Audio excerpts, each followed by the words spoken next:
And greetings, Earth Explorers. Welcome to X Squared Radio. We're coming to you live from the America Free Radio studios on Revolution Radio on freedomslips.com. So glad you could be here with us tonight. We've got a two-part program here for you tonight. We're going to talk a little bit about Corona Scare and where we are with respect to that. And in the second hour, I have the indomitable Laura Eisenhower coming on with me, longtime friend. And we'll just let the conversation go wherever it goes.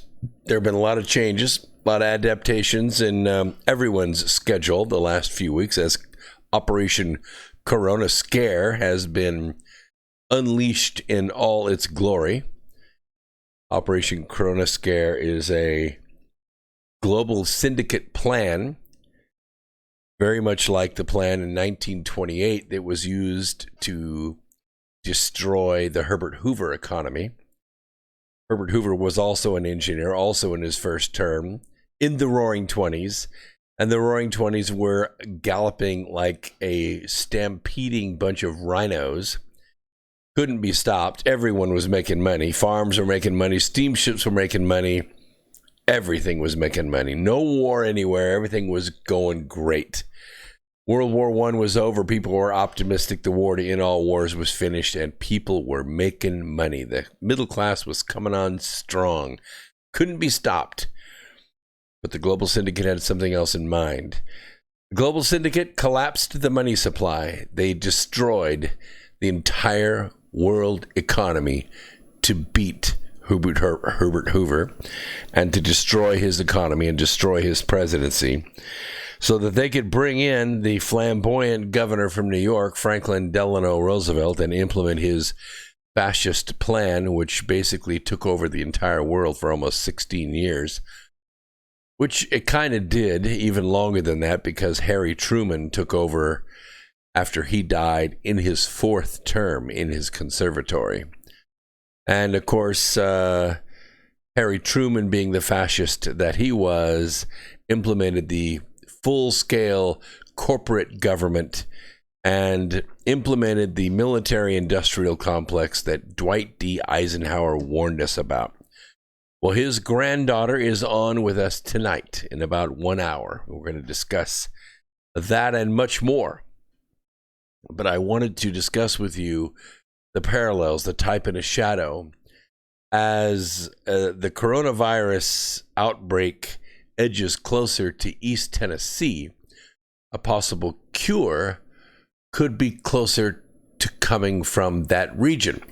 Two researchers have discovered a chemical compound which will go be further tested very soon that could stop the virus and prevent it from spreading further. Jeremy Smith, who's the director of the Center for Molecular Biophysics, a partnership between the University of Tennessee, Knoxville, and Oak Ridge National Labs, where I did my postgraduate work, explained their work is made possible by the world's most powerful computer, or the Summit at Oak Ridge National Labs.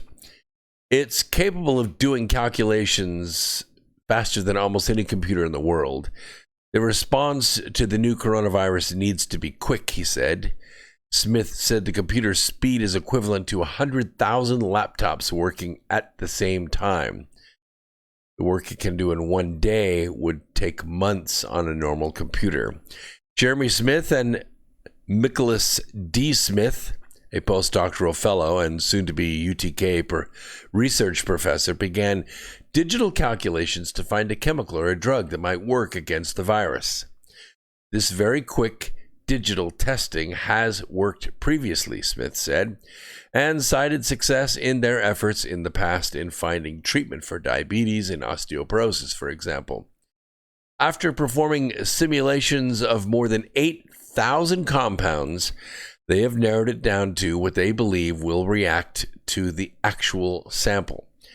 The next step in the researchers' mission is to test the digital remedy on an actual sample.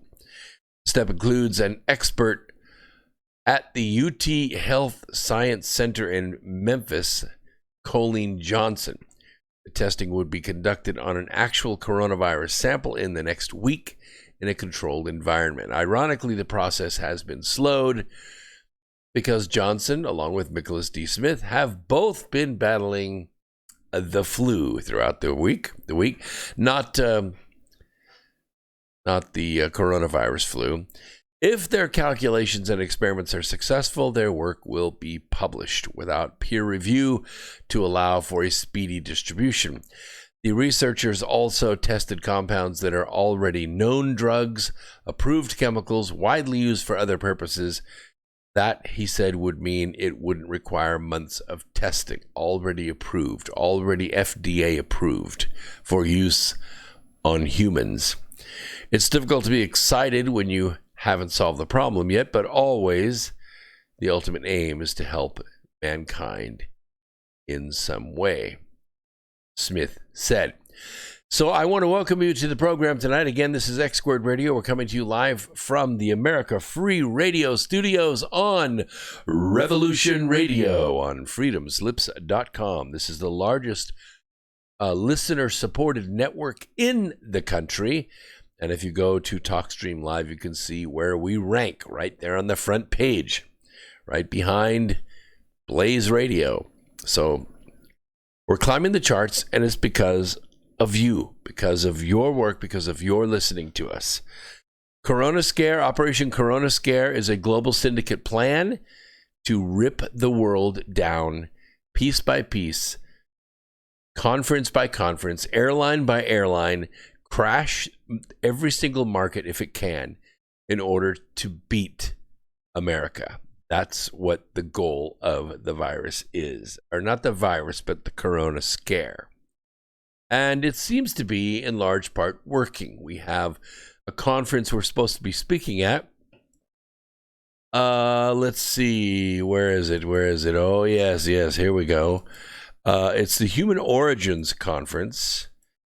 And it was supposed to be April 2nd.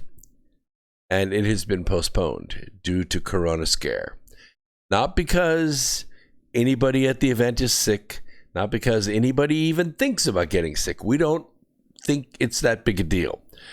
But the Corona Scare has been successful in scaring people away from the conference and away from buying tickets. So this event has been postponed. We hope that the other events, namely Contact in the Desert, which is May 29th to June 2nd, that is going on as scheduled. 8,000 people will be there. And we'll be speaking in the big room, 1,200 people we can seat. We could probably fit another couple hundred in there if you really want to make it. But that is included in the admission. So you definitely don't want to miss it, because we're going to be speaking on asteroid mining and the future of energy. So you definitely do not want to miss that. At the 9 o'clock hour, 9 o'clock Eastern time, I have Laura Eisenhower coming on with me. I'm just kind of letting the chat room fill up in YouTube Live. By the way, America Free Radio, the X Squared Radio program, is the cure for Corona Scare. It is the cure for Corona Scare. So just so you know, you won't catch the contagion that the fake stream news is trying to put out there if you will listen to this program. And I want to welcome, let's see who we got. Patco out there, Terry's out there, Kathleen is out there, S. Cush, Cindy G, Brian is out there, and Piper, good to see you there. And keep the conversations going. Yes, well, it is sort of just like 9/11. You know, when I wrote the book, A Charm of Favor, I had to follow where the plot took me. And the plot took me to a point where the global syndicate they were down. Trump had been elected against all odds, against even he didn't think. I mean, yes, he was confident, but he was going up against one of the most powerful political machines the world has ever known. And honestly, the only person that knew he was going to win was me. I was the only statistician that accurately put the numbers out there at 311 electoral votes. It actually came in 306 or 304. Only state that I missed was New Mexico. I got all the other states correct. Why? Well, I'll explain to you my methodology in a moment. But the point is that the global syndicate doesn't like to lose. They do not like to lose. Nobody wins in their minds. Everyone must lose.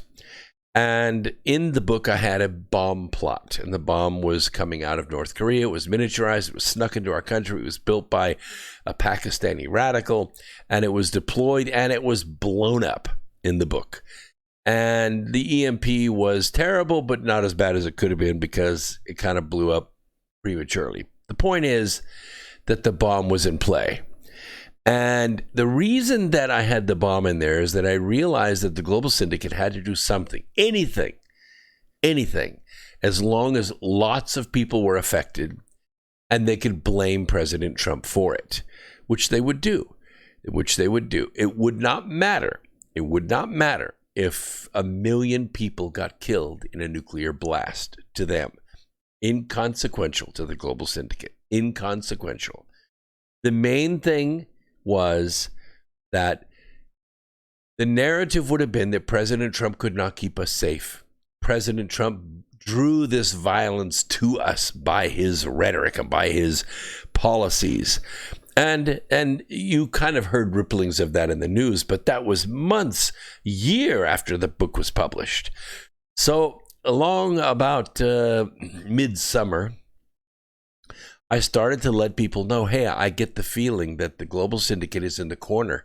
They're being cornered. Their candidates are very weak. They don't see a path to the White House. And that means that prosecution is headed their way. Very, very soon, their political cover is going to be scared away, and it's not going to work for them anymore. And then the Department of Justice and the FBI and maybe others of the intelligence community are going to be coming for them. The quantitative auditing was going to catch up with them. They were going to find the audited or the laundered money. They were going to find the taxpayer money that was absconded with, that was laundered through shell corporations and nonprofits, and they were going to trace it. They already started to. Remember, they got the Baltimore gang. The Baltimore gang was busted, so busted. Elijah Cummings ends up dying. And Clough ends up being indicted and sentenced for stealing $800,000 from the General Services Administration over her Healthy Holly books. Tip of the iceberg for the Baltimore gang. They laundered billions of dollars through that town and made their friends and cronies filthy rich. But they ended up taking the Baltimore gang down. And they ended up taking Corrine Brown down, also following the Clinton manual for self-enrichment. And they began to go after others. And then they began to go after the pedophiles. One layer after another after another. They went to Hollywood. They went to the bankers. They went to the politicians. Dozens and dozens and dozens of them resigned, decided they weren't going to run again, or they quit and they got out. And it was very strange to see them run. But the global syndicate, they don't like losing. They don't want to lose this power. They cheated on an epic scale people have not seen since the 19th century. They went to Ballots R Us. They ordered ballots. They shipped them in via enterprise rental trucks. They backed up. They dumped these ballots into the counting machines, and they took precinct after precinct after precinct, dozens of them all over the country. And next thing you know, the Democrats are controlling Congress. Now what you have is you have the political arm of the global syndicate, which is the Democrat Party. Used to be part of the Republican Party as well, but Trump took all that apart. He decimated the Republican Party, and now it's being rebuilt, fortunately with better, more conservative Americans.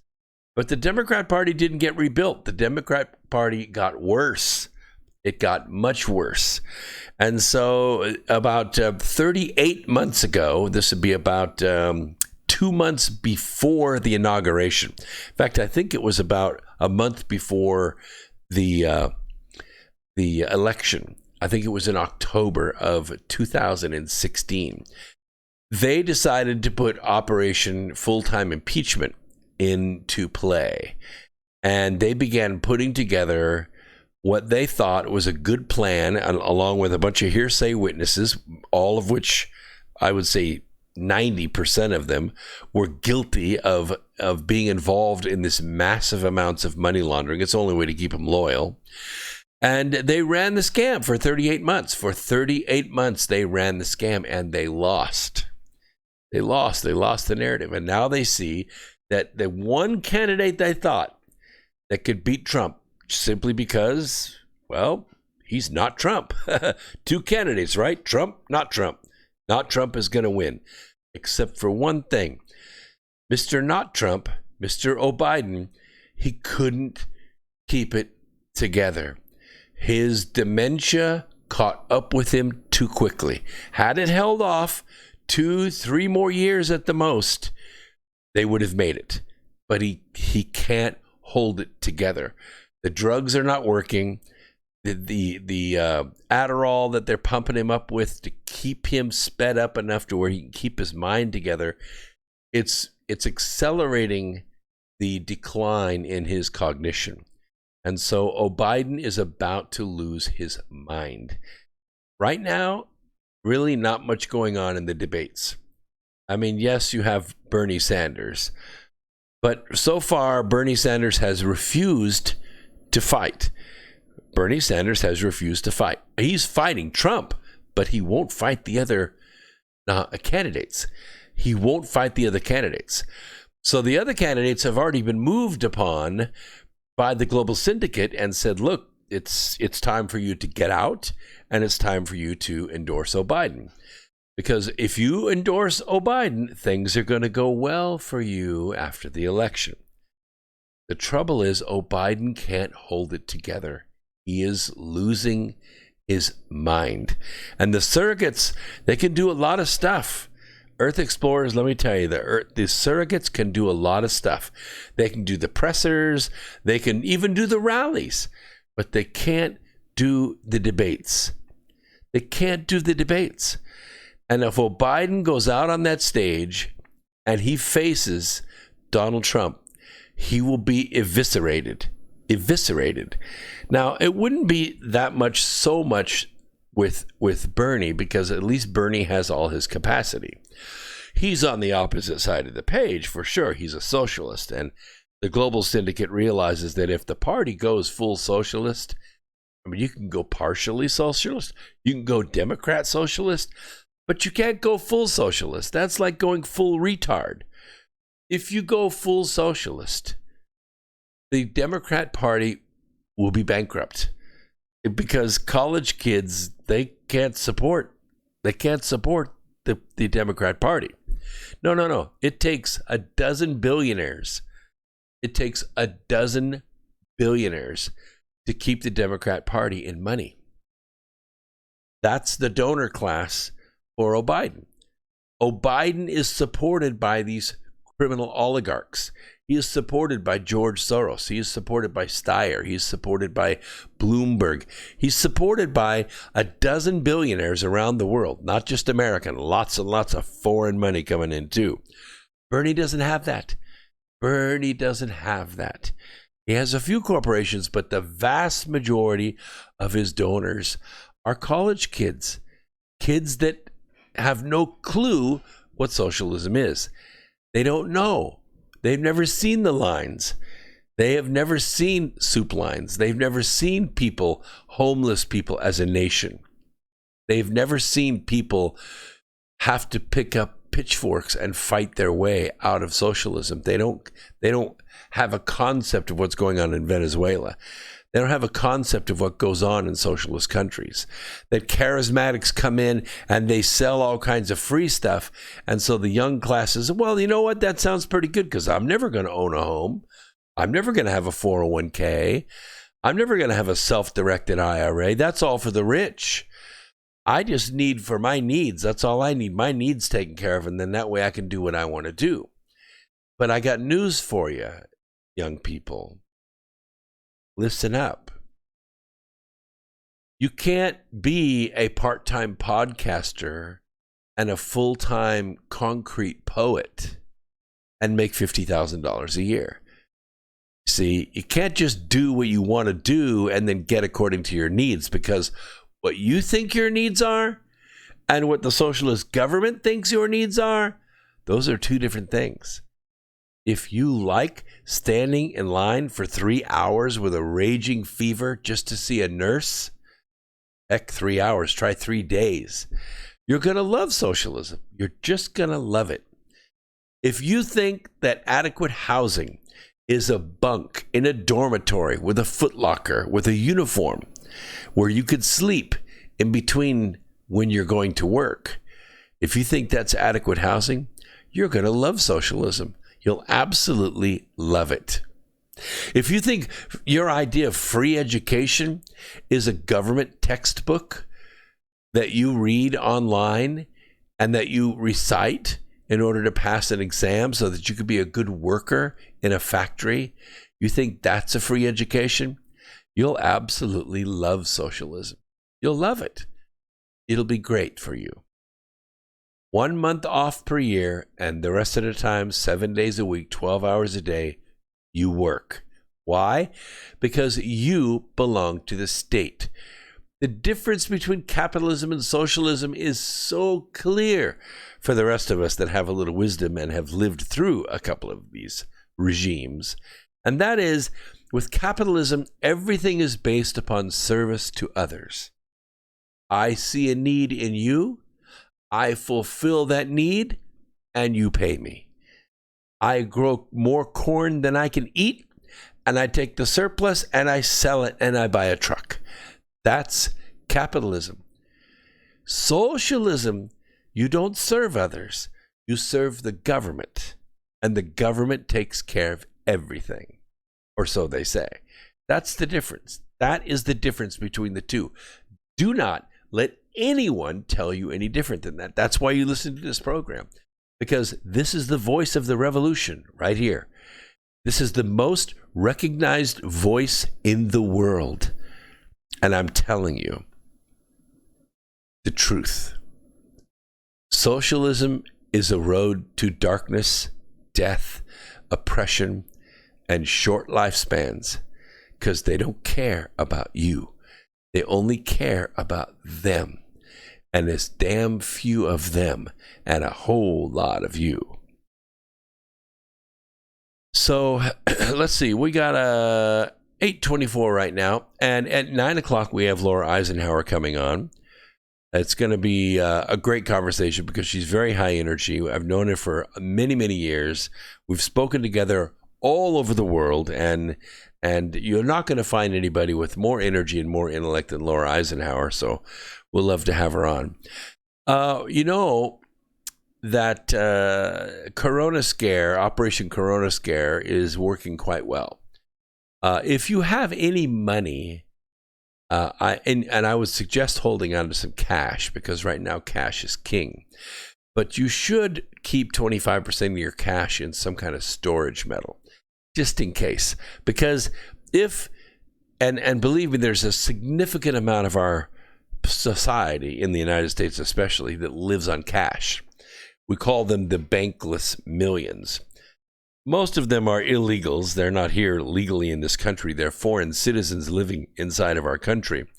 So they can't legally get a bank account. If they do get a bank account, they have to use someone else's social security number. Once that's discovered, well, then they'll just seize all the money and they'll lose it all. So these people deal in cash. They mow lawns, they work on cars, they paint houses, do nails, hair, stuff like that. All the cash service and supply industries where you don't have to check ID. People come in with great skill sets, they work their butts off, and you pay them in cash. You get a deal, they get a deal, they don't have to pay any taxes.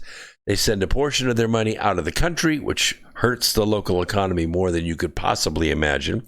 But it also hurts the economy where that money goes, because that was unearned money in that area, and it destroys their economy by racking up inflation like you cannot believe. But they also maintain part of their money in storage metal, gold and silver, and sometimes jewels. Now, here's why I recommend doing this. Because once the global syndicate figures out how much cash is out there. And by out, I mean it isn't in the bank. It's not under their control. You can use cash to shop anonymously. You know what that means? It means that you can go buy green beans or books or clothes or vehicles or whatever you want, and nobody can track you. There's no card record. It's not linked to your Social Security card. It's not linked to your credit report. It's not linked to your home address. It's untraceable purchases. And they don't like that. They don't like not having control. They don't like not having information on you. So what they could do, and they have done in the past, is they can make a public service announcement. They can use the EAS, the Emergency Alert System, and they can say, listen, if you're sitting out there today and you have a big roll of cash, here's what you have to do. You have to take that money to the bank and you have to turn it in. You have to put it into an account. Here's why. Because our economy right now is being terribly disrupted. It's being disrupted by the corona scare. And oil prices are dropping and groceries are disappearing off the shelves and we can't track anything. We're pretty sure that there are terrorists inside our society and they're using cash to burden the market. In other words, they're coming in and they're influencing the market with cash, and we just don't know where this money is coming from. And part two of that is we think a lot of this money, well, it's counterfeit. Yep, we've found counterfeit 100s, we found counterfeit 50s, we've even found counterfeit 20s, 5s, and 1s. So here's the deal. We got to have all the cash back in the bank just so we can make sure that all the cash that's in our system is legitimate. It just needs to be checked out, you know? Don't worry. Everything is under control. You'll be able to still use your debit card and you can shop till you drop with the debit card. No problem. You haven't lost any money. We just need the cash back in the bank. Well, see, the issue is there's about 30 million, 40 million people in this country. They don't have bank accounts. All their assets are cash. Some of it's a lot, some of it's payday to payday, some of it's a few days at a time. But all their assets are in cash. And if they turn it back into the bank, they don't have identification. They don't have a bank account. They don't have a way to do it. So they have a choice. They can either leave the country, which I don't think they're going to do, or they could convert the cash into metal, into gold, into silver. Because if you do that, the people that are getting the cash, they got the cash. They can put it in their bank account, no problem. They're legitimate citizens. But you buy silver and you buy gold, and you can do business in this country with silver and gold. With silver bars, gold coins, and silver coins, you can do business. You can buy computers, you can buy cars, you can buy clothes, you can buy food, you can buy anything you want with metal in this country. It might be a little bit of a hassle. I'm not talking about being able to go down to Walmart and plop a 10-ounce bar up on the table and buy $180 worth of groceries. But you can trade the bar for cash and you can go shopping. You could trade the bar for a gift card. You know what a gift card is? No ID is necessary. No ID. It's just a regular old gift card. It looks something like this. This is not one, but it looks something like that. You just have a gift card, and it works just like a debit card. Only you didn't pay cash for it. You traded silver for it. And there you can get one any pawn shop you go to, any pawn shop you can get it. And there'll be pawn shops set up just to do this. Now, it might cost you 5% or 6%, but it's doable. You can shop in silver and gold in this country. It's currency. It can be used as currency. This computer that I'm using right here. You can't see it, this big tower right here. I bought it with silver. I went to my computer builder and I gave him silver bars and I bought the computer. That's the way it's done. Yeah, no record of the transaction. That's correct. That's right. Well, there are other transactions you can make as well, as long as you have the silver and gold. That's what I'm saying. That's what I'm saying. But energy is a little bit different. You see, back in November of 2017, this website right here was the first to suggest that a flood of fallen angels, or the lowest, what we call triple B rated bonds, which are about worth as much as a sack of dog crap, they're going to be downgraded into junk. Now, you remember The Big Short, right? You remember when the Clintons went to the big banks and said, look, we're going to sue you unless you start letting some of these people that don't deserve to buy homes based on their credit to buy homes. And the bank said, hey, no problem. You let the regulations go. We'll make loans to anybody because we make money on the loans. And so they did. And hairdressers and car washers and lawn mowers, they didn't buy one house. They bought 2 houses, 3 houses. They rented out a couple houses. I mean, they were really making money. Why? Because, the requirements for income, for credit, for length of time on the job, proof of income, none of those applied. And so what happened is every time you make a home mortgage, the home mortgage has 2 values to it. The first is called the present value, the PV. That's what you bought the house for. Let's say $200,000. That's the PV. It also has what's called a future value, an FV. The future value is the 30-year payback, the 360 payments that you're going to make. So you buy a $200,000 house, and let's say your payments are $1,150 a month for 30 years. Well, you do the math. We're making about $140,000 on this house, interest, right? And it's front loaded. By the rule of 78, the interest is front loaded. So the first 5 years, you're paying the bulk of the interest on that house. That's how the banks make money, because most of the time, people only live in a house 5 years and they trade it. And once that loan pays off, guess what? They get to start all over again with the rule of 78 and hit you again with that front loaded interest. It's a racket. Let me tell you, it's a wonderful racket to be in. But the future value of, let's say, $300,000 for that $200,000 house, it gets added with other $200,000 houses, which are worth $300,000 in the future, let's say 10 of them. And now you have $3 million, a $3 million chunk of first mortgages. We're talking future value here. And you put a rubber band around that and a little ribbon, and it's called a mortgage-backed security. And you sell it for a slight discount. Let's say you sell it for $2.75 million. So the person that's buying it is getting a $250,000 discount on these wonderful first mortgages. And they have value because it's a derivative. They have value in the future unless the homeowner doesn't make his payments. If the homeowner doesn't make his payments, that AAA rated mortgage-backed security underwritten by FHA, ranked by Moody's as a AAA bond, it gets downgraded to AA, to single A, to triple B. Once it hits triple B, that pack of mortgage-backed securities is worth less. It is worth less. That means that the person that paid $2.75 million for that block of loans is sitting with a $2.75 million empty bag. It's called a junk bond. A junk bond.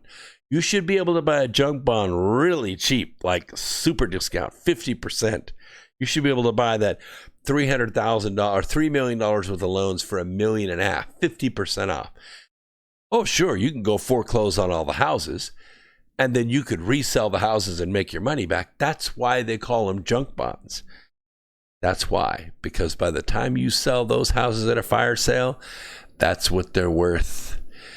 Well, double B bonds now make up about 50% of the index of investment grade bonds, an all-time high. Triple B bonds are only one notch above high yield. That means like a thrift bond, like similar to what you would consider a shark loan. You know, like I loan you $20, you pay me back $40 on Friday. A shark loan. That's where we are. In addition, it notes volatility targeting investors will mechanically increase leverage as volatility drops, with variable annuities investors having little flexibility to deviate from their target volatility. Now, it's a lot of money, and it happens to be affecting energy as well. Because the topic of a tsunami in fallen angel credits took on greater urgency because we're not talking about 3 million or 3 billion. We're talking $3 trillion in bonds on the cusp of downgrade by Moody's. As this is about a $6.4 trillion question. How many triple B bonds are about to be downgraded? Well, despite a few close scares and the downgrades and some massive IG names to junk, such as Ford and, more recently, Macy's, there never emerged a clear catalyst that would trigger a wholesale downgrade of IG names to junk, especially since the Fed, ending its monetary tightening in late 2018 and unleashed another rate cut cycle, coupled with quantitative easing season 4 in 2019, sent IG and high yield bonds and spreads to record lows, even though, as Morgan Stanley pointed out, no less than 55% of triple B rated investment grade bonds would have a junk rating based on leverage alone. And there's a thing called the overnight window. Just to not get too complicated with this, there are regulations that require a bank to have so much cash on hand. If you got loans out, you have to have so much cash on hand to back those loans. You must have liquidity. And usually the big banks, Wells Fargo, Morgan Stanley, Chase, Citicorp, they usually have enough cash on hand because they're pretty cash heavy.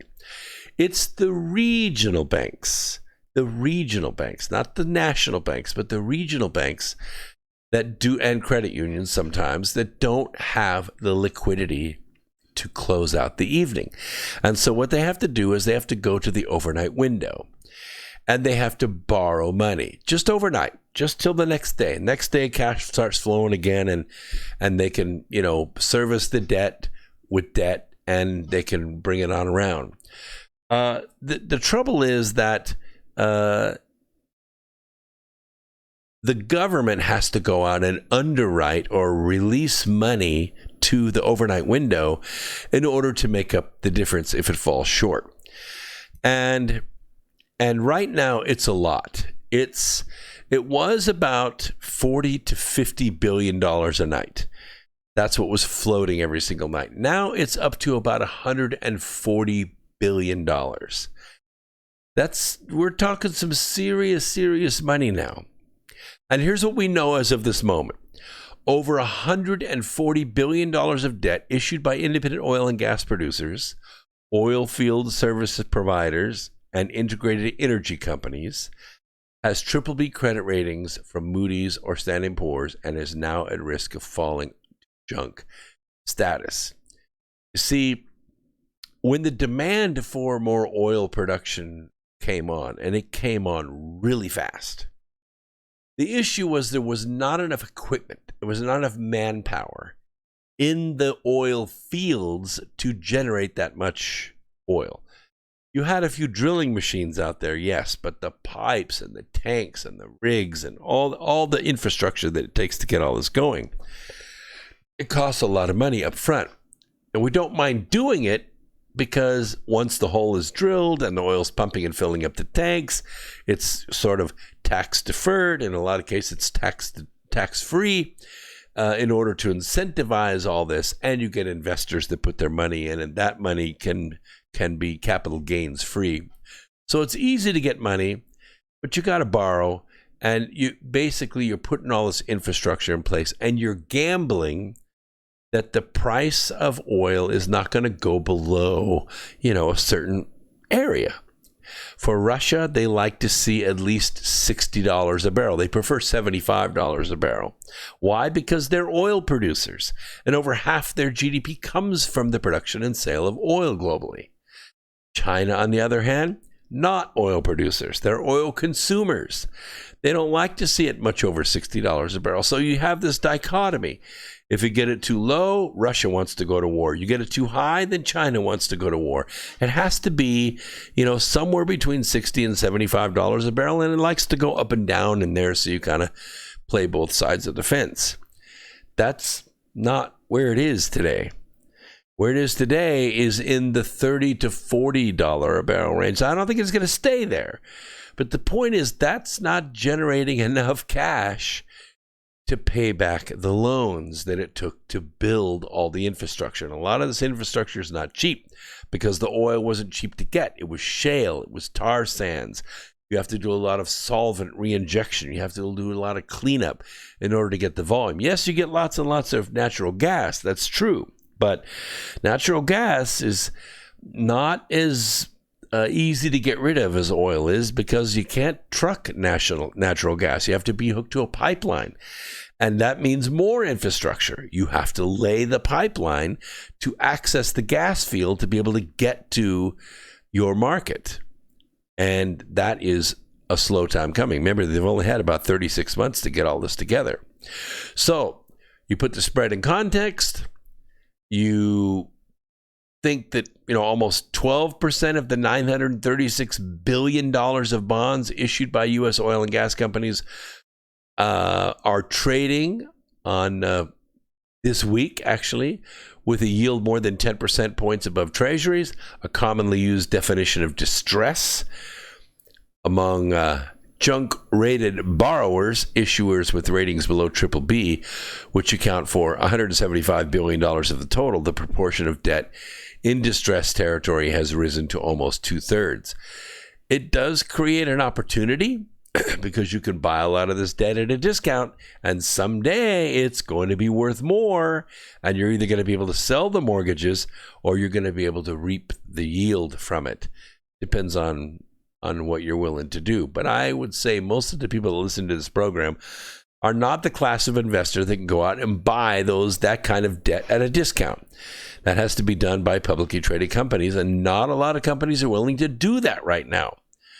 A wholesale review of credit ratings across the sector could affect $320 billion of bonds that have BBB ratings from Moody's or Standard & Poor's, according to Bloomberg.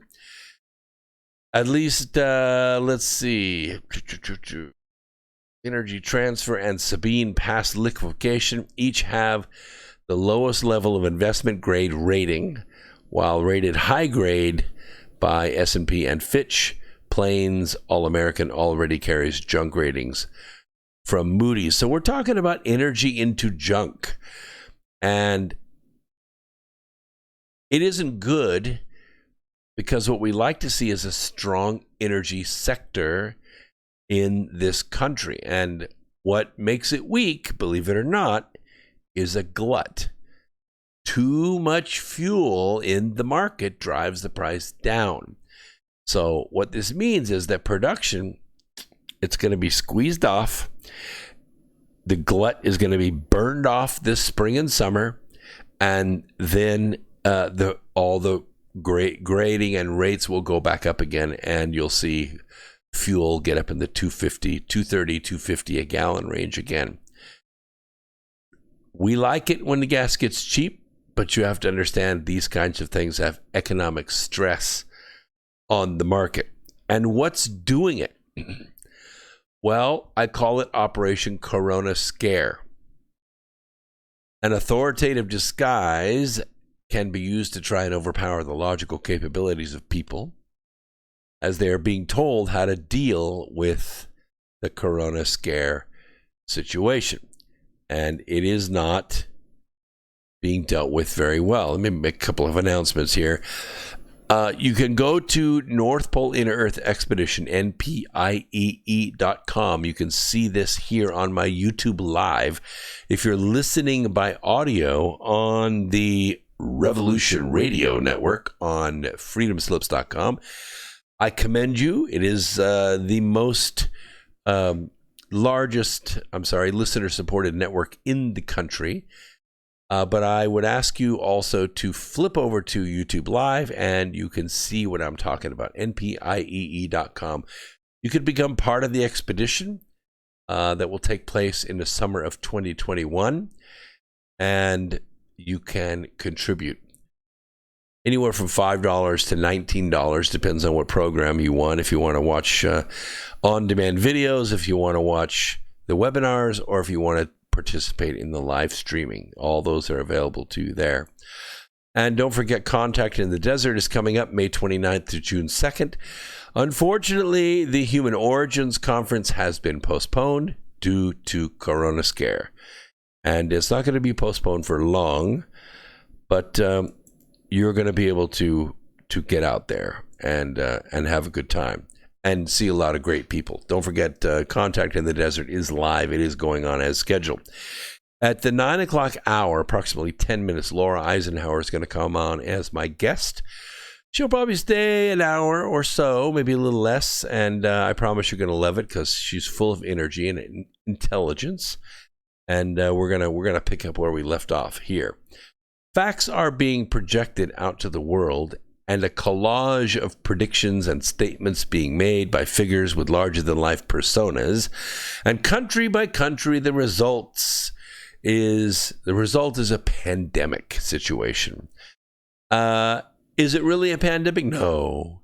Is it really a bad flu? No. It's not any worse than any other flu. Maybe worse than a cold, but not any worse than any other flu. We don't really know that. Somebody was saying out there that, well, it's much more virulent. It's much more contagious. That's not true. That's not true. Regular flu breaks out in Miami, New York, Washington, St. Louis, and LA all at the same time. And everybody in the entire country is exposed in a matter of days. Does everybody come down with it? No. Why? Because some people have strong immune systems and some people don't. Do people die from it? Yes. Between 25 and 100,000 people, on average, 25,000 people a year die of the flu. We're not anywhere close to that. Not anywhere close. This is a very short-lived flu because it doesn't spread that way. It has a long incubation period, but the reason we're more sensitive to it, the reason this hype has been so successful, is because way more people, 1,000, 10,000% more people are being tested for it. If you call up the doctor and say, "Oh, doctor, my back is aching and I got a fever and I have a cough," you have the flu. Go get some Theraflu, stay home for 3 days, you'll be fine. Right? There's no test kit. They don't swab you and say, "Oh, yes, you have H1N1, you have bird flu, swine flu, SWAT flu." They don't test you. They are testing for a coronavirus, and coronavirus is old. It's been around. I had it 2 years ago. I got over it. I'm immune. The point is, it's just the shape of the macrophage. It's millions of years old. Yes, this one is showing some signs of being spliced with some other badass stuff, but no big deal. Healthy people are getting over this. I mean, 70% of the people are walking away from this in 5 days after having a fever. It's short-lived. And don't forget, even though this stuff will survive on a surface for up to, I think it's 24 days, if it's exposed to sunlight or it's exposed to a reduction agent, the most common of which is chlorine, like Clorox cleanup or a mild solution of water and chlorine bleach. Oh, let's see, what would that be? A swimming pool. Yeah. All of that will wipe out the flu. It will wipe it out. It will not survive that kind of environment. So there are more people testing with it, which means more people are going to be detected with it. So it isn't really spreading any faster than any other flu. So what we are seeing, though, is the corona scare. We're seeing draconian measures take place in China, Italy, all still desperately trying to contain the spread. Can they? No. It spreads just like any other flu. Will they decide for themselves on what measures they want to take, what they want to listen to, who they want to believe? Yeah, we're all going to do that. I've decided to do that. I'm going to work just like always. I'm going to all the conferences. I haven't canceled any of my plane flights. Screw all that. It's the scare that's the weapon, not the flu itself. So a glaringly obvious question will inevitably be asked by almost everybody. How do we know a test for the virus will be accurate? Answer is, you don't. What if the test is wrong and somebody is quarantined, or they're forcibly treated when they don't even have it? What if the test is wrong and somebody with the virus unknowingly goes out into the world, travels, goes to work, infects others? Many would be surprised to learn that flaws exist in the virus test itself. Some say these are massive flaws. False positives are the worst result. Now, the techniques from ELISA tests to RNA detection. Let's just talk about that a little bit. One simple standardized test for the detection of a virus is known as the ELISA test. It stands for Enzyme-Linked Immunosorbent Assay. Okay, it's a very common test. It tests for the chemical structure of the macrophage itself. Most cases of the false positive ELISA test seem to be as a result of technical problems such as mouth swabs being improperly handled. However, plenty of stories can be found online about people who were horrified to discover they had such diseases as HPV, they had HIV, they had hepatitis C, they had West Nile virus, they had herpes, and then eventually they learned that they were in fact clean, shocked by a false result. Imagine if you started taking dangerous antiviral drugs as a result of a false positive ELISA test. Do authorities have enough trust with the people of their area to perform these tests? Will additional testing be required to fully confirm a person is infected? What if you're false positive and then you're quarantined with people who have the disease and now you have the disease? You see what I'm saying? You weren't infected and now you are infected.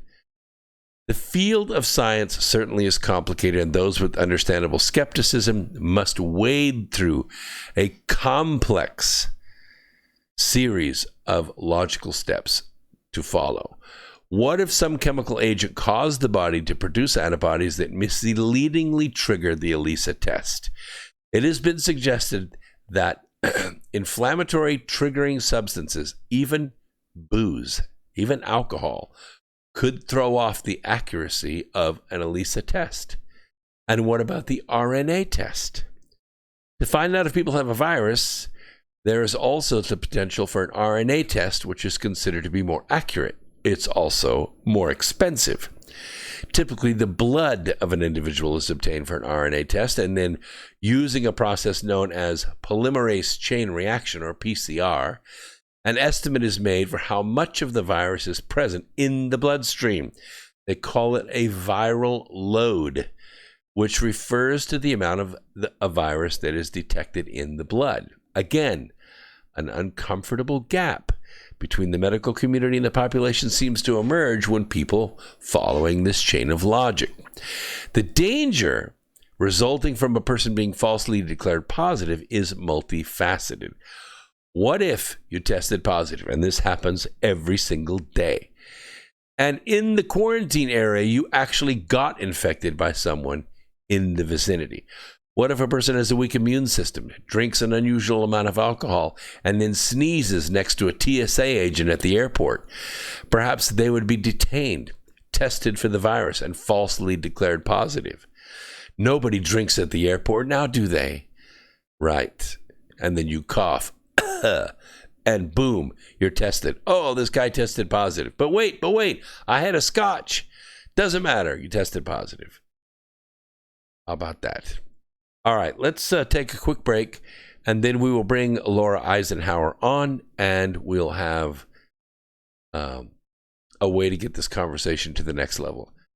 She's, I think you'll agree, highly intelligent. You'll see.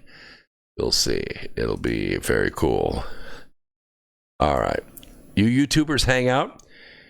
The music and break music is going to start playing at Revolution Radio. We'll be right back after this. Don't go away.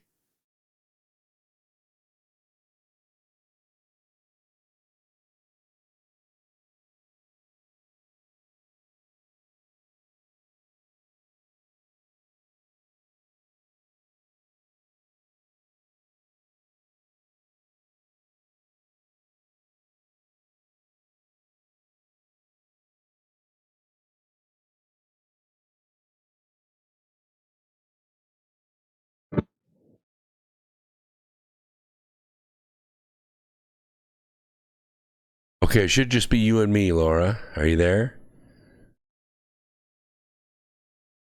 No. Not on the call. Why not? Hang on 1 second here. Got to figure out what's going on. 1F3 in the call.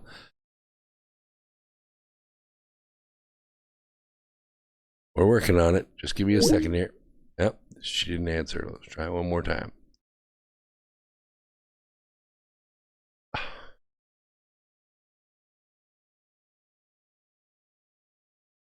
All right, here we go.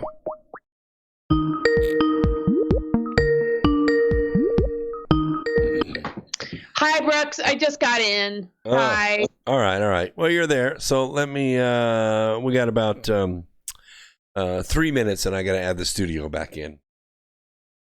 All right. Well, if I'm on camera, I've got sunglasses and a hat on. Is that all you have on? I'm just kidding. I have a shawl.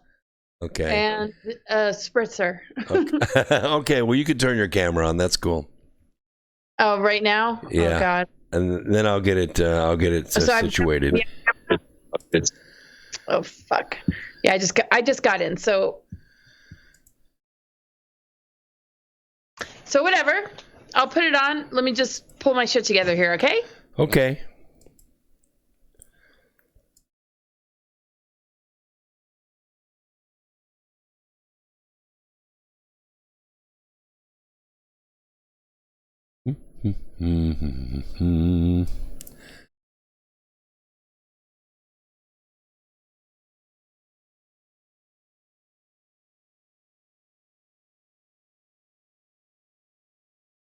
Just give me a second here, YouTubers. We're working on the video. As soon as she gets her camera turned on, we'll have it going.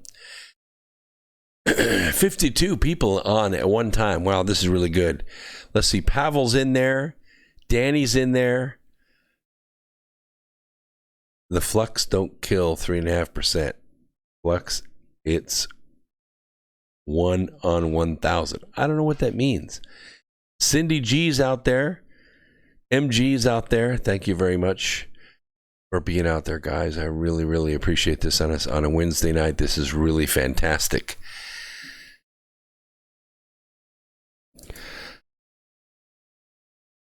It'll be about 1.5 minutes, and the studio will be back on.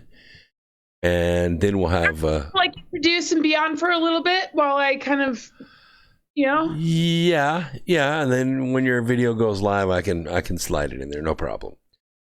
Studio will come on in about 30 seconds.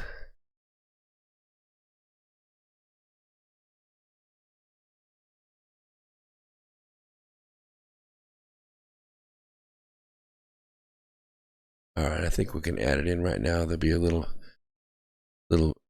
music playing in the background. Aha.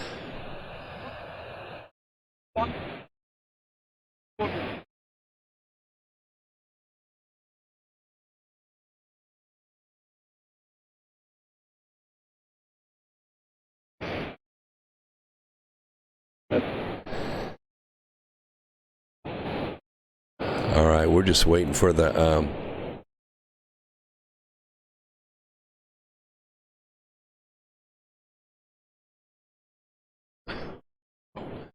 where did my, I don't know where my Skype picture went.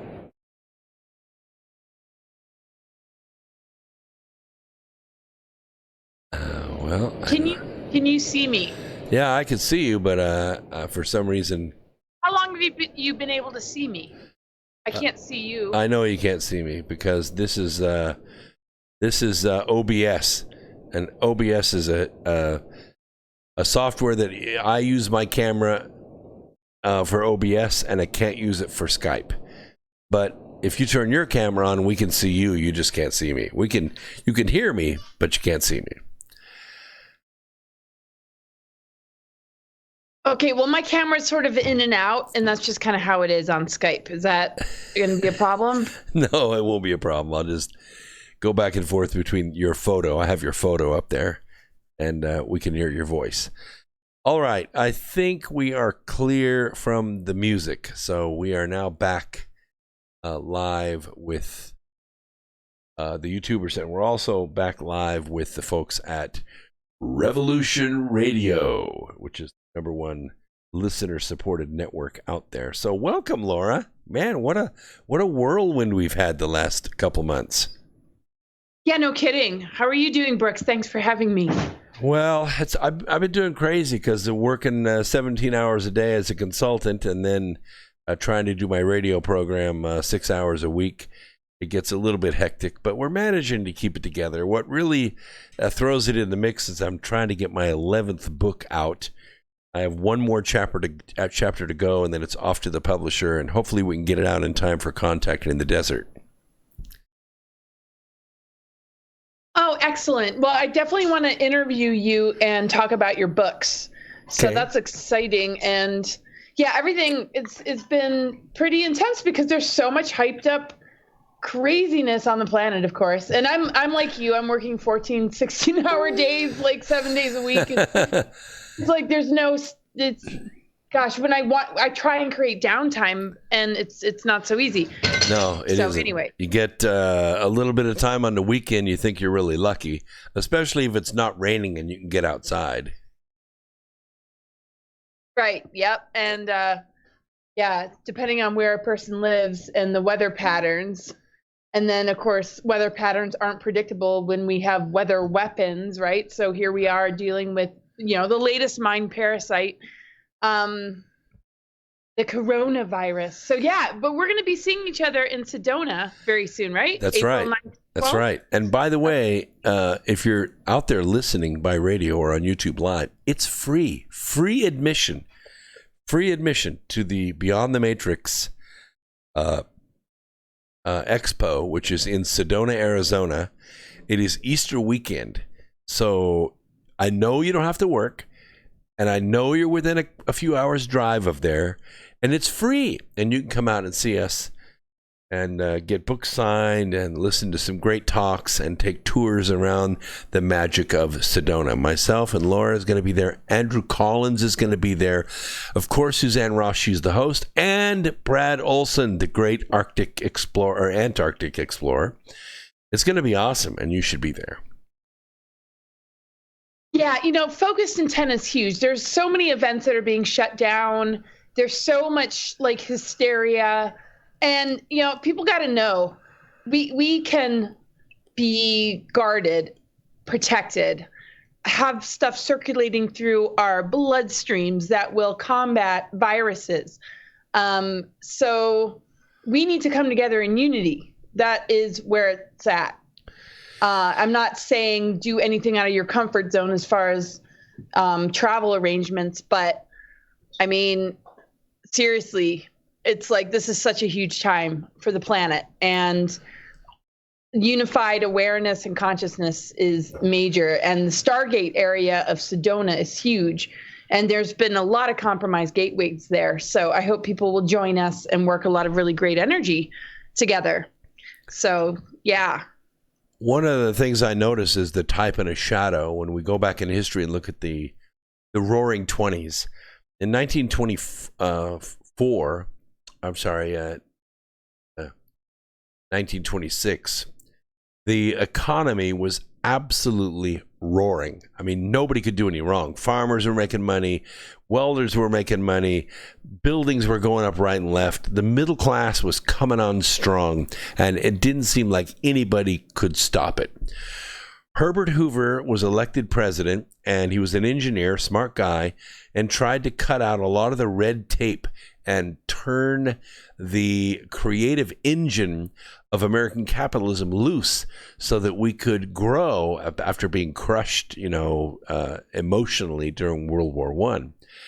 And the global syndicate, they didn't like this. They did not like the middle class coming on. They didn't like us playing in their playground of the stock market and the banks and all that. And so they decided to collapse the money supply in order to destroy the middle class. And of course, they destroyed Hoover in the process. And then they brought in their wonderful fascist Roosevelt and took over the world again. And they owned it for almost 16 years till Harry Truman came in. And your relative, Dwight D. Eisenhower, he saw it coming. And when he was on his way out as president, he warned us about the formation of a military-industrial complex that was going to do what it wanted, when it wanted to do it, and nobody could stop it. And he tried to warn us. And here we are. We're in the roaring 20s again. Only it's 2020, but we're in the roaring 20s again. And again, we have a president that's trying to cut red tape out of the way, trying to turn the capitalist engine loose so that small business and ordinary people can make their dreams come true. And again, the global syndicate is stepping forward to crush us. But instead of a nuclear bomb, it's a fake viral bomb. And this corona scare is way worse than the virus itself, don't you think? Yes. And I haven't heard so much attention connected to Eisenhower and ETs, government ET treaties since this year. I've been talking about this stuff since 2011. I've been hearing about it since I was, the first rumor I saw, I was like 8 years old. And really, it shifted me. Like, okay, I know there's more to the story, at a really young age. That's why. This is a war on consciousness. And we're in a very, very powerful time, and a lot is projected on this window period. End times, prophecies, biblical prophecies, blah, blah, blah. So the belief systems, whether they're current, whether they're traditional, whether they're cultural, have to be looked at. There are so many distorted ancient texts, too, that people are still owning deep in their physiology even, and DNA print. So, if we're going to upgrade DNA, we need to clear these patternings and do a big reset and really connect with Earth and nature. And so the bomb is, how can they further capture the minds, to sync the vibration to use as a food source? Right. So, we are waking up to the fact that we have been used in this way. So this is where we got to take our power back and redirect our mental energies towards something of great value, and also not be in denial, go through the dark night of the souls and the processes that are necessary, and, put the right things in your body, but also recognize energy, the words that you speak and the words that you allow into your space. Be way more discerning. Be your ultimate editor of like, wait a second, I don't want that in me. And keep purging, what doesn't belong, So yes, I absolutely agree. And what's interesting, Eisenhower warned us, this is a multidimensional thing, So if we're talking ET, government treaties, and Eisenhower's administration warning us about the military-industrial complex, we're going all the way back to rooted in the Anunnaki presence on Earth, not saying all are negative, and the need for the Zeta Reticuli species to figure out how to heal itself, while many are still owned by that Orion Empire, right? And many humans. So there's really we have to see the multidimensional bigger picture here within ourselves. Sure. I mean, you got a British philosopher, his name, I think it was Bertrand Russell. And it was World War II was drawing to a close in Europe, and it was people were looking for solutions. And to tell you the truth, the late 1940s, early 1950s was a very enlightened time. It was almost like a renaissance. And he wrote, and I quote, "Neither a man nor a crowd nor a nation can be trusted to act humanely or to think sanely under the influence of a great fear." And that's what's being thrown on us right now, is a great fear by the mainstream media. And we can't function in that frequency of survival. Right. Survival is a chakra that basically takes us away from our higher mind, just fending for ourselves, just trying to survive. But a huge portion of it is generated from just, simple like headlines. And that can like completely do us in and begin to weaken our immune system, invade our thought forms, generate things that are far worse than they need to be. And we become the generators of the very thing that we don't want, and we add to it and we enable it. So, World War II, we had similar planetary alignments, Saturn conjunct Pluto. So this is like, if we don't let go of the old paradigm and these programs, that also weakens our immune system. It makes us very vulnerable to many levels of attack. Corona obviously just being one. We see this over and over again with false flags and the propaganda and blah, blah, blah, Yeah. And that's a good word, propaganda, because that's exactly what we're seeing out of the fake stream news. There's a fixed narrative, fixed keywords, a frequency that they ring out over and over and over again. And it's the same thing that happened in 1928 when they came out and they started harping on the money supply, and they starved out the regional banks. They closed all the banks. There were bank holidays. The bankers actually closed and took the depositors' money as their own. This really put people into fear, put people in soup lines. It ruined people that had all the hope in the world. They had the American dream by the tail, and all of a sudden it turned around and bit them. And that's where we are now. People were. I talked to a woman a month and a half ago who got her statement. She made $50,000 on her 401k in 2019. That's a lot of money. That's like a year's income for a lot of people. Well, her statement just came out for the first quarter of 2020, and she's already lost that $50,000 in 3 months. This fear-based energy is sucking the life out of our economy, and that's the whole purpose of it. They're trying to crash the global economy in order to beat this president.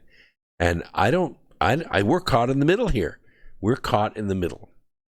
Absolutely. And the best thing that we can do is reset, talking about, resetting, or like economic or global reset. We need to reset our connection with money, our connection with our own self-worth, our ability to understand what true abundance is beyond the dollar, and do something of value in every moment, like the whole concept of being in service, right? Without negating the self, is an every moment thing, and how we treat one another and treat ourselves and treat this planet.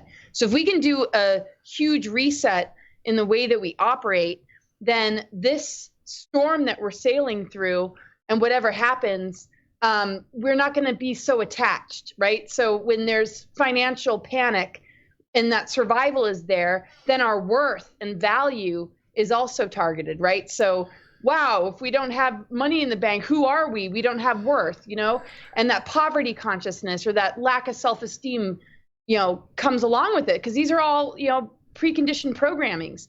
So we need to think abundantly, think, in a unity consciousness kind of way, and reset our relationship with money, and also how we earn money. Are we doing anything of value? Are we really earning it for the right reasons? And as we go through this storm, do that inner work, and also, not feed so much negativity to this administration, whether you like Trump or not. It's just like, who needs that negativity? It's like, can't we just support, the positive changes that we've seen since this administration, for God's sake, Well, I mean, I feel good about a government that gets out of, my way. I'm in business, and I like to do business. And when I run up against federal agencies, one after the other, and they all have their hands out, they want a fee, they want a fine, they want paperwork, they want, this regulation, that regulation, this enforcement action. It makes you not want to be in business anymore. It makes you not want to do what you're good at. So how can that be reinvented? What do you think? Well, when somebody asked me one day, what is conservative? We'll make you run for president. I know that's a question. Like you're interviewing you. So with the last name, you want to answer. With a last name like Agnew, I don't think that's happening. But if I had a last name like Eisenhower. Good Scottish name, is it not? It is a Scottish name. Not Greek like the last Agnew. But, it could happen. But the thing is that when you see the difference between pulling all the power to Washington because it thinks it knows best, and all you really see is all the people that work for Washington, work for the federal government, getting filthy rich. Something is wrong with the system.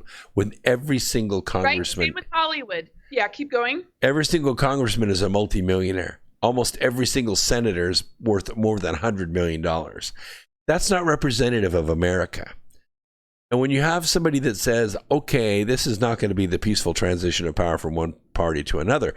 This is going to be the transition of power from Washington back to the people. That's a declaration of war against that kind of government class, individual. And it's been a war for the last 3 years. We've been at war. Now, it's not been one where tanks are rolling down the street and airplanes are flying overhead, bullets are flying, but it's been a war nonetheless. And like I said, we're stuck in the middle. So it's time that we started participating in, like you said, we started putting positive energy toward being free. Do you think that they attempted in the past to create this sort of pandemic scare with Ebola and H1N1 and they didn't make it mass hysteria, or it just didn't spread in the way that they wanted to, and now they're grasping at straws and they're just trying it with this new one? Because it doesn't seem like it's that much of a freak virus. Like, I do feel like there's a bioweaponry component to it, but it is, already on Lysol bottles. I mean, it's a virus. A coronavirus is not like it's not new. It's been around since the dawn of time. Coronavirus has. So bioengineering part has probably mutated it to make it, but like it's only killing off elderly right now. But what is your feeling though on how this is different from these other ones, and why is the mass hysteria this one and not the others? What are your thoughts? Well, I'm going to separate the two. For one thing, this flu is a little bit different in the sense that it looks like, acts like, and broke out like a bioweapon. It broke out around Wuhan bioweapons lab in China.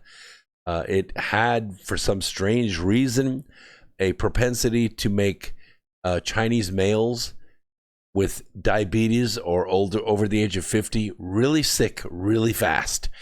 Plus, in that area of the country, you don't have that developed of a health care system. Like here, if we get sick, we go to Doc in a Box. They check you out, they give you a Z-Pack, they send you home.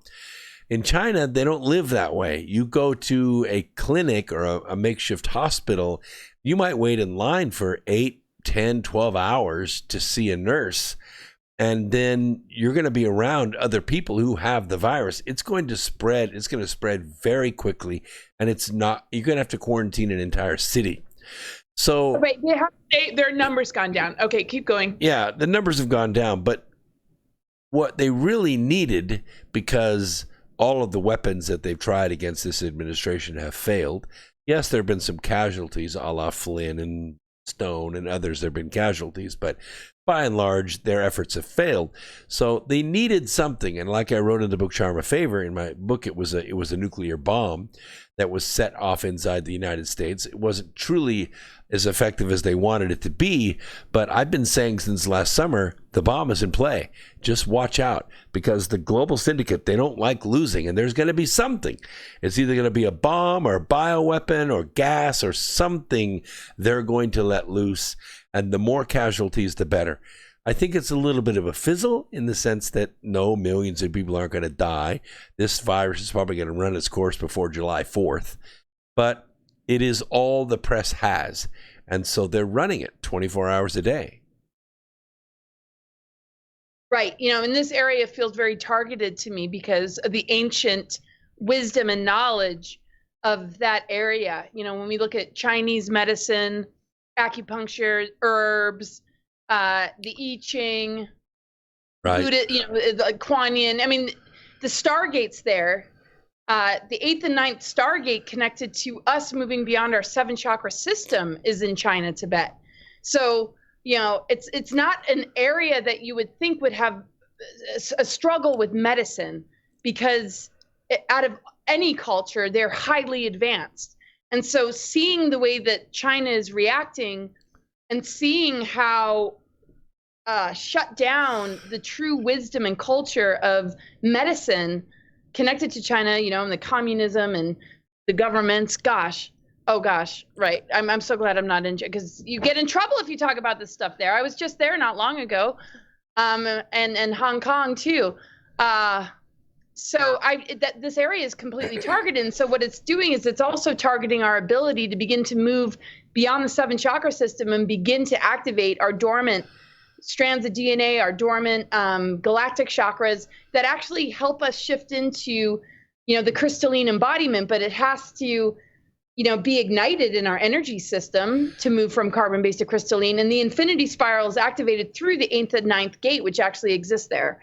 So yeah, but you know as well as I do that this desire to be free, or to keep freedom, like there was in Hong Kong for a long time, as soon as, well, actually within hours of when this corona scare began, the streets of Hong Kong totally vacated. The protests were over. They were over within hours. And it's too much of a coincidence for me. I see the weapon being deployed, the rhetoric being used, the forced quarantine, which, by the way, would have taken place on the mainland, not in Hong Kong. And the protesters, they disappeared. That was it. Game over. They could not fight it.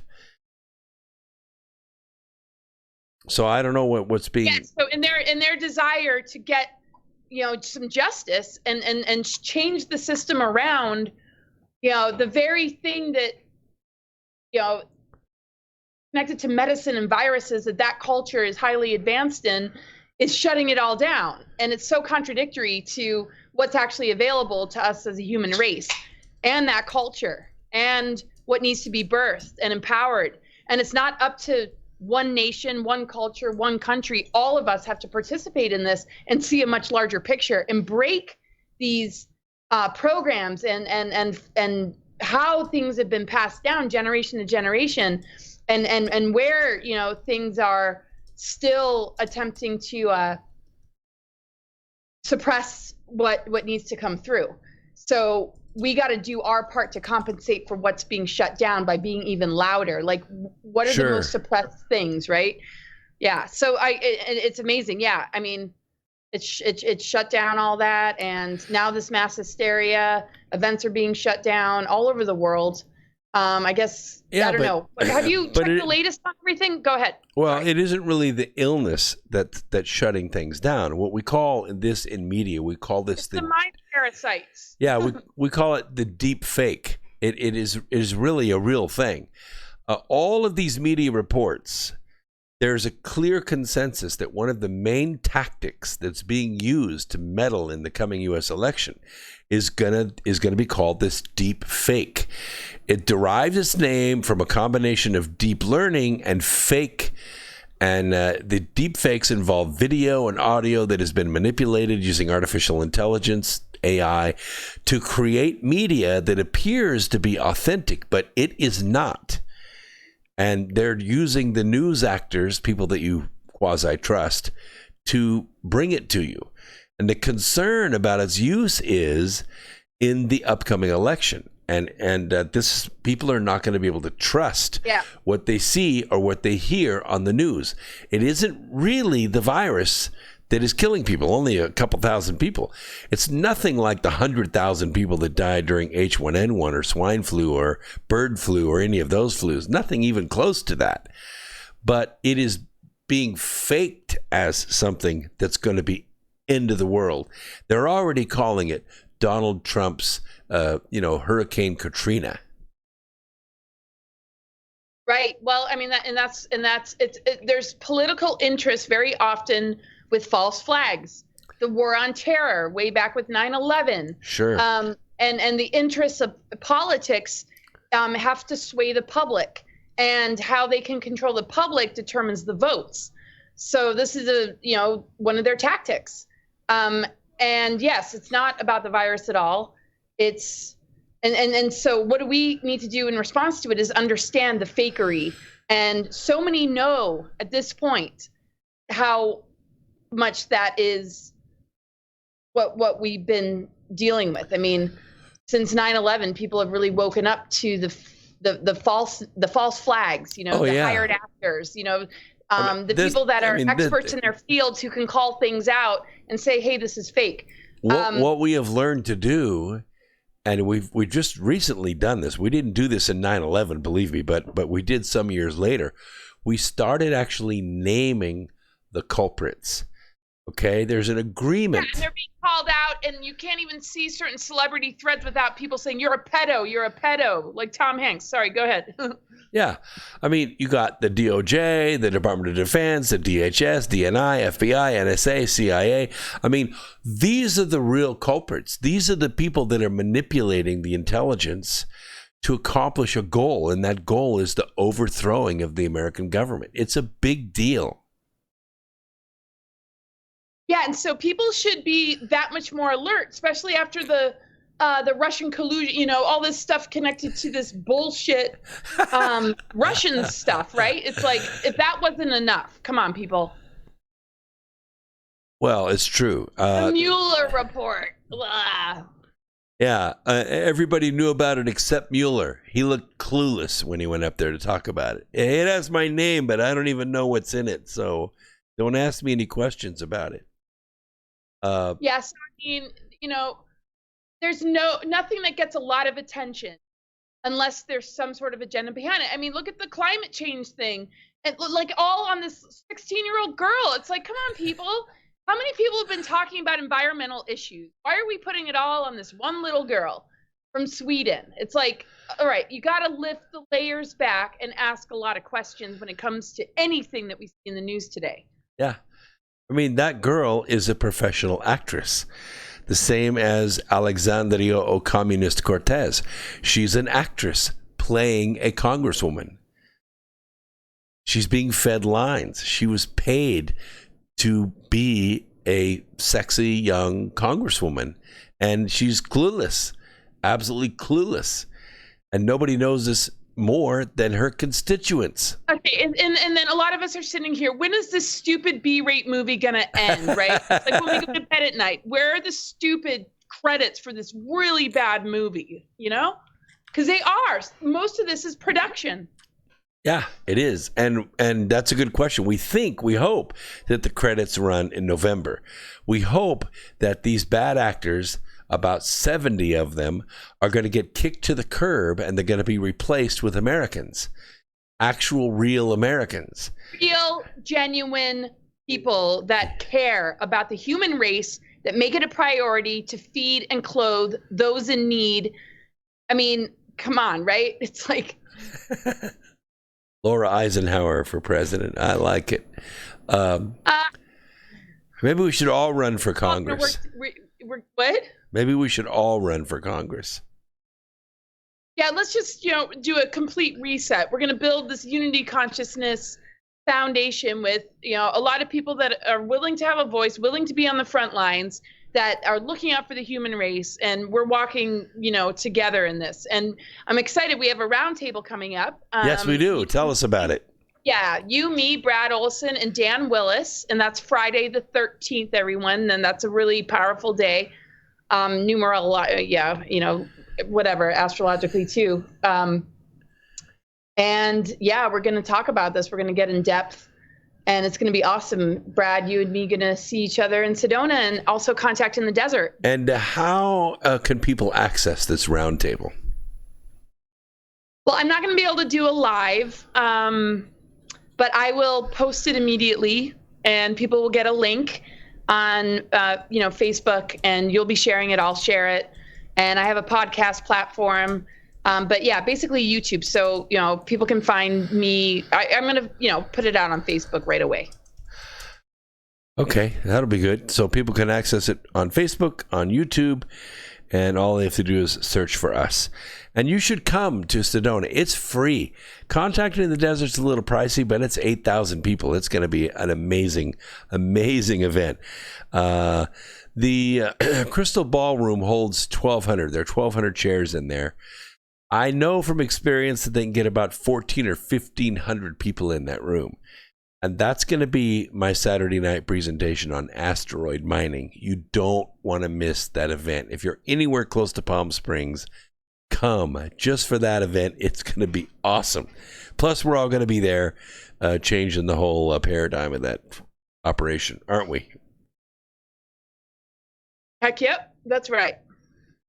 And you never know what's going to break out. We were at a conference one time, and unfortunately or fortunately, not many people showed up. And so the people that were recording all the events decided to have a late night karaoke, which actually started about 10 o'clock at night. So all the presenters went in the presenting room and they set up the sound system, and we sang karaoke till like 3 o'clock in the morning. So you never know what's going to happen. Well, that was so fun. It was awesome. All over the place. I mean, like early 70s, King Crimson, Depeche Mode, you name it. Like, all over it. Yep, Fripp McDonald. Let's see, we did. Fripp McDonald, God. We did Emerson, Lake and Palmer. We did all kinds of 60s hits. It was really a lot of fun. Yeah. Oh gosh, that needs to be like a given at every event.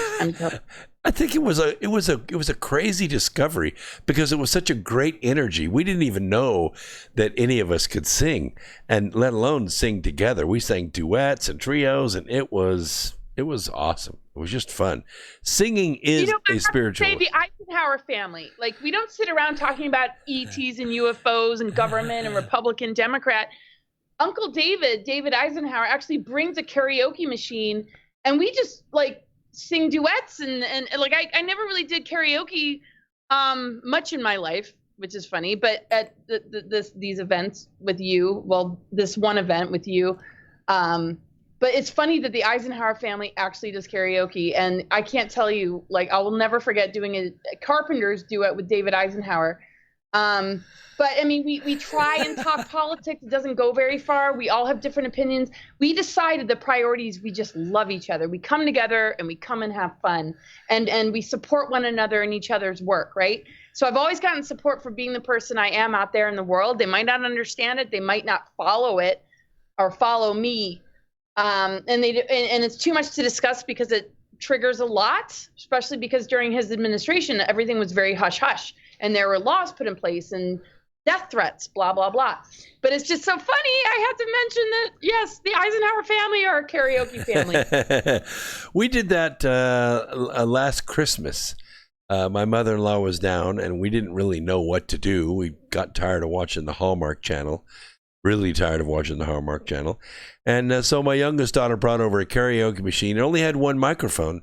So what we ended up doing, because it was a small room, is we just laid the microphone down, and we all sang our guts out all at the same time, and we just played one song after the other as fast as we could think them up. It was awesome.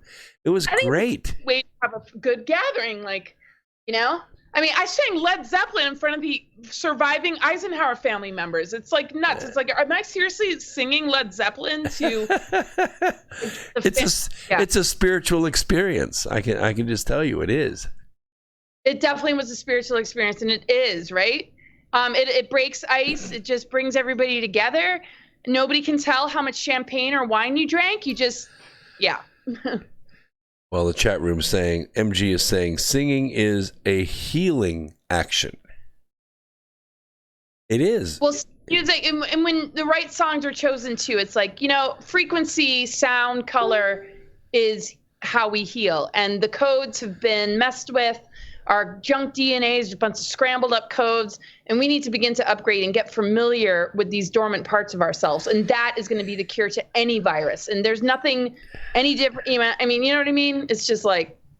A lot of people wonder why, you sing in church. Why do you have music in church, organs and choirs and all that? It's because of the frequencies. These are cleansing frequencies. Same, yeah. Mm-hmm. Yeah, and the Native Americans, I don't know if you've ever done this before. I have, but I know you have. But I mean, I'm talking about the listeners. Spirit drumming, where you get like 50 people with various kinds of drums, big ones and small ones, and you just begin drumming. And before long, this magical rhythm begins to happen, and the whole crowd gets together. It's trance-like, isn't it? Oh, yeah, it raises energy. I'm a drummer. I've been drumming forever. I used to travel with I had a talking drum, back in the early 90s. And when I lived in the Adirondack Mountains, it's like we started this thing and we would just go from bar to bar, and like everybody would like literally shut up and we would just play the drums. Oh, wow. And that's all I cared about. As long as I have my drum, I'm fine, right? So, of course, I've taken on a lot of different types of drums, and now I don't even know where the fuck my drum is. Excuse me. Yeah, we are. No, but I do. I still drum. I drum as much as I can, but I don't have as many as I used to have, and I'm beginning to accumulate again. So everybody, just find that one instrument you resonate with. Get a paintbrush, keep expressing yourself, because you're generating something really important from your own authenticity. And the great thing with music is that you learn to harmonize with others. You learn to play with others. It's like the ultimate medicine. A lot of us who try to play the guitar or try to play the piano, we kind of get frustrated with it. But there are instruments out there that almost anybody can play. I saw this one. It's like a round, multi-dimpled steel drum kind of thing. You play it with your fingers, and each of the. God, that's my favorite. The hang drum. Yes, they're very expensive, but it's beautiful. I'm actually saving to get one, and I played it, and literally you can open stargates with that thing. It's incredible. You sit there with it. You could sit either in a chair or with your legs folded and put this thing in between, your knees there, and you just play with your fingers, and all the dimples harmonize with all the other dimples, but you can change keys, and before long, just a few minutes, you'll be making amazing, amazing harmonies. Oh my gosh, thank you for reminding me. I'm literally like going to get one as soon as possible.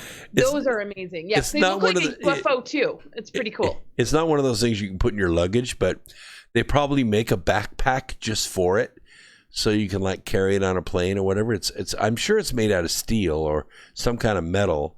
It's metal formed, but it's a beautiful instrument. Really, really cool.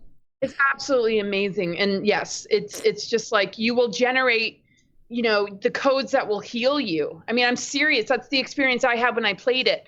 I mean, it was like a journey beyond, and it wasn't about an audience. Some people feel like when you play an instrument, it has to sound good to an audience, right? And at times, yes, an audience would be cheering, and sometimes, yeah, when we're a little rusty, maybe they won't do anything at all. But, something like any instrument, that you can just do for you is going to be huge. That particular instrument, though, like, there's nothing but good sounds that come out of it. You can play a guitar and it's obvious when it's off tune. The great thing with drums is, if you have a heartbeat, you can drum. And, it might be a little rusty at first, but, those are old judgments and projections from our childhood. Maybe we didn't get to create enough. Maybe our, drawing didn't get hung on the fridge, and our parents weren't like, oh, honey, you should be a famous artist. I mean, we're all artists and musicians, right? So that's a God-given ability. It's not just for chosen ones. Everybody, has that. It's those walls we hit that say, oh, I'm not good enough. I don't have those kind of talents. I can't do it. That kind of dialogue has to stop, because if anything, these harmful thought patterns are what makes us sick more than anything else. Yeah, I get it. There's another person in the chat room. Let's see. Resonant 4RD, I think it is. Anyway, he says, I always thought that I was bad at rhythm. Maybe I was on the wrong frequency. Yeah, that's what it's all about. That's the thing. Yeah. Sorry. Right. Maybe you were. And then when you get on the right frequency, what you generate is actually not just correcting that frequency distortion or a miscoding of some sort of patterning that will keep our DNA dumbed down. You're generating something out to the collective. So when we move through those creative blocks, we're actually adding something huge to the collective conscience and our ability to transcend these lower limits. So everybody has a purpose. We're generators, we're manifestors, we're co-creators of this experience. Yeah. And the more we can generate beauty and goodness and amazing tones and move past these self-judgments, and also recognize if we were in a distorted frequency that we can retune ourselves and bring in something incredible, we'll recognize that we are living antidotes and we are medicine makers, right? So I'll tell you something, an instrument you can play. It's very easy. It only has 7 holes, and that is a penny whistle. I'm Scottish. I'm playing the penny whistle. Yes. I mean, a penny whistle's great. You get 2 octaves you can play with, and you can come up with some kind of song. You can get a book of songs. But Scots. And ocarina. Ocarinas, you can wear it around your neck. Yeah. Yeah. Songs too. Yeah. So you can learn chords, you can learn musical notes, but you can just be wild and see what comes through, and have a mix of both, like learn something like learning a language, but also let yourself be wild with it and see what comes out. I was in Tibet, and we were at a carpet making building where the women were hand weaving carpets, and I just got inspired to do this. I pulled out my penny whistle because it was a concrete building with concrete floors, so it had a really natural resonance to it. And I played Amazing Grace on the penny whistle in there, and it just echoed off all the walls. And those women were amazed, just amazed. And then we sang, I think, 1 verse of it as a group. But that was very cool. You never know where you can take music and how you can affect the universe with it. Oh, yeah, totally. Gosh, that drum you were talking about, somebody handed one to me at an event, and they knew that I'm a drummer. And I'm still getting people saying, our jaw was to the ground. We knew you were talented, but our jaw was to the ground. What came out of you when you played that? And I'm like, whoa, literally, if I can do anything, people, I am a walking train wreck. I always have been. But you know what? There's something else. There's something else that comes through us, and we all have access to it. Well, maybe you're just not supposed to be on the tracks, Laura. Right. Thank you, Brooks. I'm like, man, that was really self-deprecating, Laura. Where are you going with this? You're a train, but you're not supposed to be on the tracks. You're a free train. Right. Anyway, choo out on that. Yeah. I think that there's a way that we can use our voices, our talents, our creative abilities to walk this world away from the fear dance that we're being called to participate in. It's almost 24 hours a day now. You can't. I was listening to the news in between breaks on this radio program, and the female reporter was reporting the drop in the stock market with such glee. I thought she was going to have an orgasm right there on the radio. They're happy. They're happy, so happy that everything is falling apart. That everything that has been built over the last 3 years by the heart and soul of Americans is being ripped to pieces and thrown on the ash heap. They're totally joyous about it. You know what? False light can carry a very powerful facade. Anyway, keep going. Sorry. Yeah. Well, the point is that I think we can shift it in the other direction. I think we can smile and we can love and we can play. The most important thing is to play. And we can uplift and heal one another, and we can walk away from this fear dance that they're calling. Yes, and we want to generate it in a really genuine way by also being willing to face the shadow, so that when we express that joy and glee, it's coming from our soul, and because, and it can be immediate. Music can make it immediate, because when we deny the depression or the anger and, with some things we see with news, the way things are presented, with actors, the way things are presented, the facades of our society, are cover-ups very often to the things that we need to be able to look at.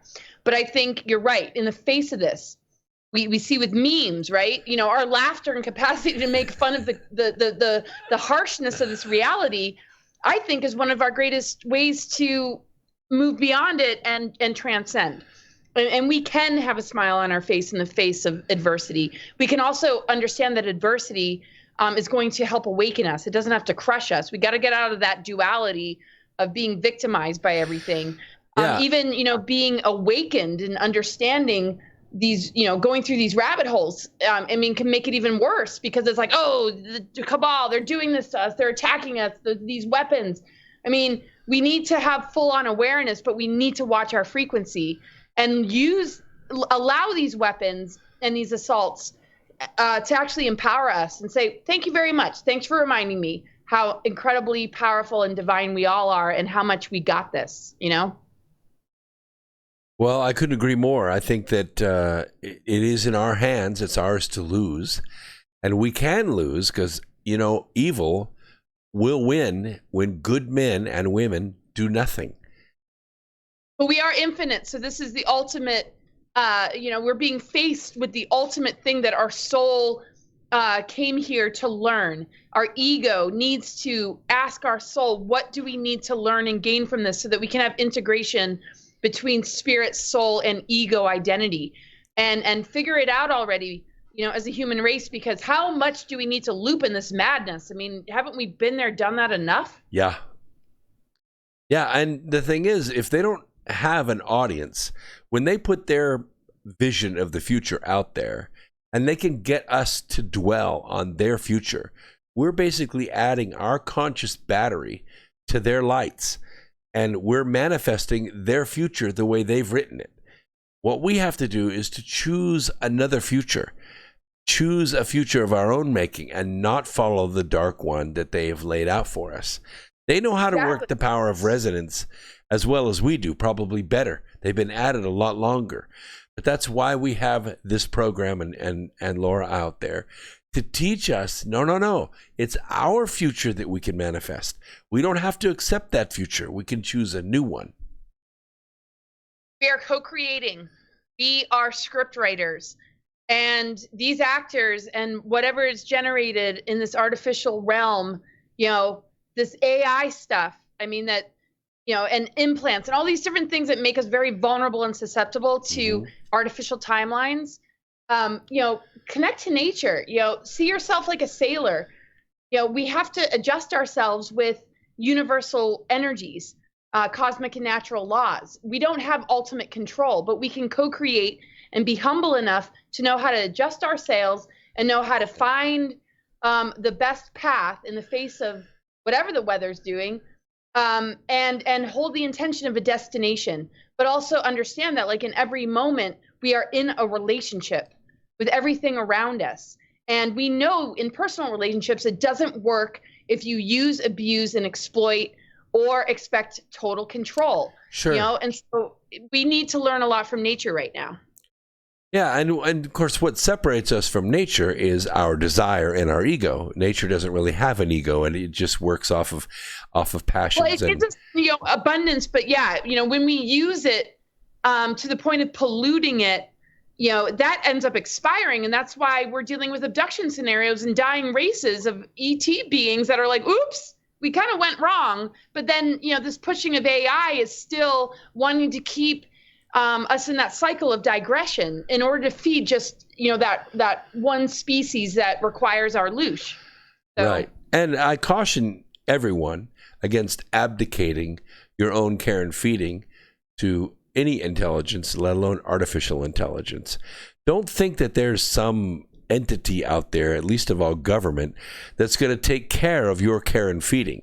They're not going to make sure that you have 3 meals a day and a roof over your head and health care and all. They're not going to do that. All they care about is control and money. In order for you to be free, you have to exercise your own will, and you should never relinquish. Sorry, say that again? Well, you should never relinquish your will to someone else's, thinking that you'll be taken care of. Absolutely. Yes, and I didn't mean to jump in there. The noise wasn't and knowing how to grow food, everything that promotes self-sufficiency and personal empowerment. Yeah. Yeah, I agree. Have seeds. You don't have to go to the grocery, 6 times a week. If you have seeds, you can grow your own garden. And for several months a year, unless you have a hydroponic setup, you can grow your own stuff. That's right. So, the more we recognize our own fear, the more we'll probably see where we still hold some level of dependency to something outside of ourselves. And that's where we need to start to educate ourselves and replace that dependency with self-knowledge, and wisdom and the ability to be, self-sufficient and work with, what governments and the cabal cannot steal from us, which is our innate wisdom and connection with cosmos and earth. It's in our DNA.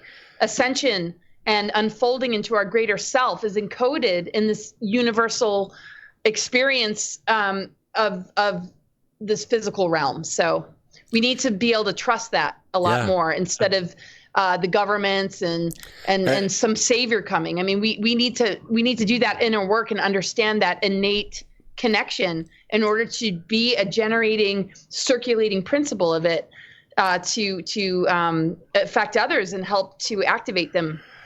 And you got to remember that their education system is designed to keep you from thinking. They're not trying to teach you how to learn. They're trying to teach you how to work. And there's a big difference. If you learn how to learn and you learn how to think, you can always provide for yourself. Always. Yeah, so we need to see, and promote and encourage. Each one of us has this purpose, a better educational system. We need to begin to say no in the face of things we don't agree with, and stand up and educate our communities and be a voice, every single one of us. I mean, imagine if school systems taught herbology, how to grow food, the things that we really, really, could be learning. I mean, it's learning about ourselves, learning about the multidimensional reality of this world. It is this indoctrination has robbed us, and it's time to call it all back. That is the antidote of these times. I agree. And I think if we stay aware and awake, we realize that time is not a linear construct, that it goes forward, at least for humans, because of our state of awareness. It goes forward in moments. And as long as we can punctuate our life with ourselves or with others in moments, we're going to be much happier than if we're continuously looking at a watch or a clock. Oh, for sure. Definitely. It's not linear. The whole concept of ascension, isn't just something that's granted to us. We have to initiate into it. We have to do the inner work. We have to unlock what's dormant. We have to bring energy to what has become stagnant and shut down and closed off and limited and restricted. And we ultimately can give ourselves permission to liberate ourselves. When we give ourselves first the permission within, we're going to see how much synchronicity support the freedom without, and our capacity to create it on a widespread level. Because synchronicities in the greater magic is, a currency that, cannot be destroyed. We can certainly be distracted away from it and give our power away, and then wonder why we're spinning in this matrix thing and we keep dying and coming back to it. You see what you're missing? You've got to come to Beyond the Matrix. It's free. It means it don't cost nothing. Sedona, Arizona. We're going to be there Easter weekend, and come and see Laura, myself, and Brad, and Suzanne, and others. And you're going to have and Andrew Collins, and tour the magical area of Sedona with us. I promise you're going to enjoy it. Laura, it's been an absolute pleasure to have you on these few minutes. Thank you so much, Brooks. I really enjoyed it. I look forward to our roundtable and interviewing you exclusively. And thanks, everybody, for tuning in. And see you in Sedona. Please come. All right. Excellent, excellent. All right, we'll talk to you very soon, Laura. Bye-bye. Don't forget, Earth Explorers, that the Human Origins Conference has been postponed. It's not canceled. It is postponed. It is going to be coming on probably in June. We'll see. And don't forget to go sign up at the North Pole Inner Earth Expedition. That's free, or $5 or $8 or $19, depends on what package you want. npiee.com. I will put the links in the YouTube description below. And we'll see you next Wednesday right here on America Free Radio on the Revolution Radio Network on freedomslips.com. Thank you all, and remember, peace, Earth Explorers.